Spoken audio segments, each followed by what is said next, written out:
Hi guys! Good going and good my best. Ako po si Maria guys. Bettina. We studying about language, part of fashion.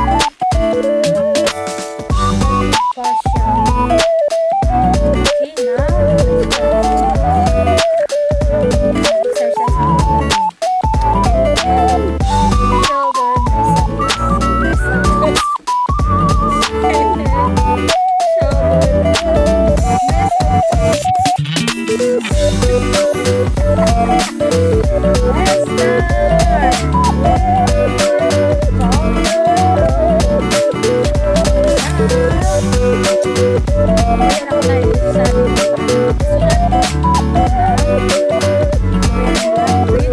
Okay. Carrot. Eyes. None. None. Eyebrow. None sub. None sub. Nose. Ko. Ko. Ears. Ears. Gooey. Gooey. Lips. Or lip. Ip. Ip. Neck. Mock. Mock. Head or hair. Mori. Mori. Mori. Yan lang guys. Yan lang guys muna. Part of facial. Okay? And thank you for watching. Sana may matututunan kayo. Ako po si Karya. Ay guys, ito pala yung paano magsulat about facial parts. Part of facial. Okay? Ganito yung pagsulat niya. Pakita ko sa inyo kung paano magsulat. Okay? Like that.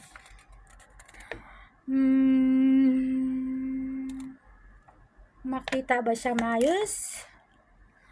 Hello guys. Kita ba? Or blurred? Ganyan siya. Ganyan siya. Okay. None. None. Ganito yung none. None. Ganito yung pagsulat niya in. Yan. Ganyan. None. None. None nga gahi nga itong gigamit guys. None. Okay. And then, none sub. Eyebrow. None sub. Eyebrow. Eyebrow. Ganyan siya pagsulat. None sub. Same none. Then sub. Yung S. Then sub. Sub. Nun sub. Patay. Parang nanon sum. Hindi. Guys. Nagkamali si Karya guys. Hindi pala nalagyan dito guys. Ganyan siya guys.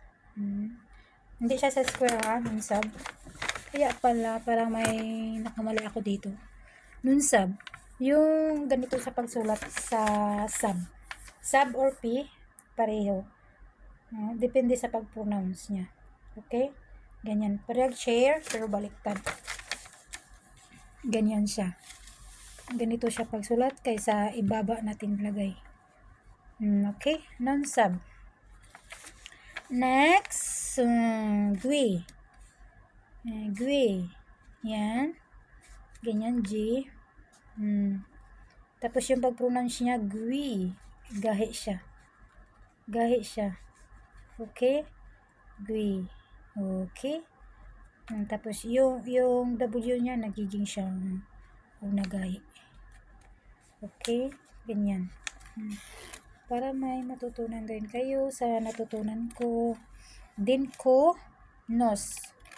Yan. Easy lang. Kung sa ito na K, sa katapusan magiging J.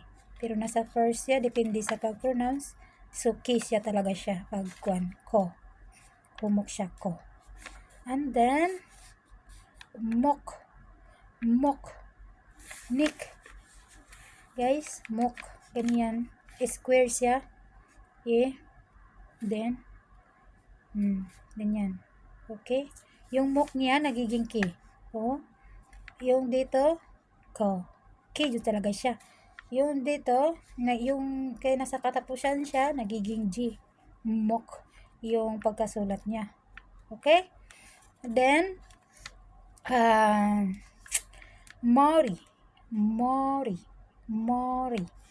Okay? Kung makaibalo ka kung unsa ang pagsulat sa alphabet o alphabet sa vowels and vowels and consonant, marunong ka magsulat kung paano siya isulat sa Korean. Ganito ang pagkasulat. Kung na memorize mo yung alphabet, guys. Okay? Madali lang siya. Okay? Lips, lips. Kay dalawa man siya lips. This is a plural na.